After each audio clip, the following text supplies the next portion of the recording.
Hi, we are Sara Pardo, Andrea Castaño, and Monica Sandoval, and we are going to talk about the Levendary Café, the China Challenge. We're going to start with a description of the case. The history started when just weeks into her new job, Mia Foster, a first-time CEO with no international management experience, is faced with a major challenge of Levendary Café, a 10 billion US-based fast food chain. Strategically, many of her corporate staff have become concerned that the company's major expansion to China is moving too far from Levendary's well-defined concepts of store design and menu. Organizationally, Foster has been frustrated by the apparent unwillingness of Louis Chen, president of Levendary China, to confirm the company's planning and reporting processes. Meanwhile, financial evidence showed that Chen efforts have produced strong results and suggest that he knows China far better than US headquarters does. The entrepreneurial Chen has resisted attempts by Foster and others to discuss corporate plans for China. As Foster flies to China to meet with Chen, she faces a decision that will determine the future of Levendary China and perhaps the entire globalization effort. Well, the problems that we found are the following. The first one occurred in 2008. The company's domestic growth was slowing, so its geographic expansion strategy referred to within the company as follow the mummies, later adapted to follow the yuppies, and had plotted. For that reason, in the Midwest and South, the board of directors began discussion about overseas expansion. The second problem was when Levendary decided to enter to China. So Foster was keenly aware of the difficulties to localizing a chain restaurant concept in foreign Japanese market and the major trade-off entailed. She was aware that the Japanese company operating in East Japan had great success by radically changing its entire menu while keeping the store's look and feel. Finally, she was not sure either model was appropriate for Levendary. For that reason, she decided to be convinced by Chen's assertion that growing in China required that the stores and menus be as different as they had become.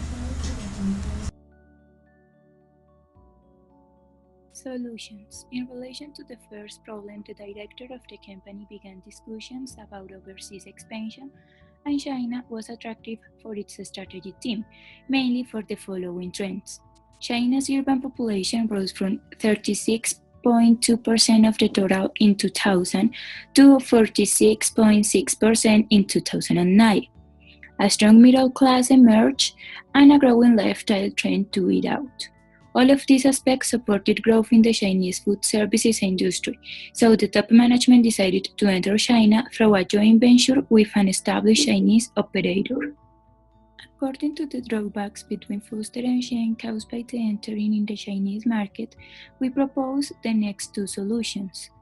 Foster, as the CEO of the company, must decide if the company should keep the same store design and make small changes in the menu, such as in the taste or texture of foods and beverage, or create a subsidiary in China to develop a completely new brand in order to be flexible in a lot of things of the core business idea.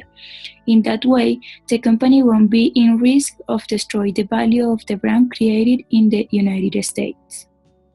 An advice for Foster, the CEO of the company. The best thing is to do a market research to determine if the Chinese give more importance to the design of the store or to the products offered by the store.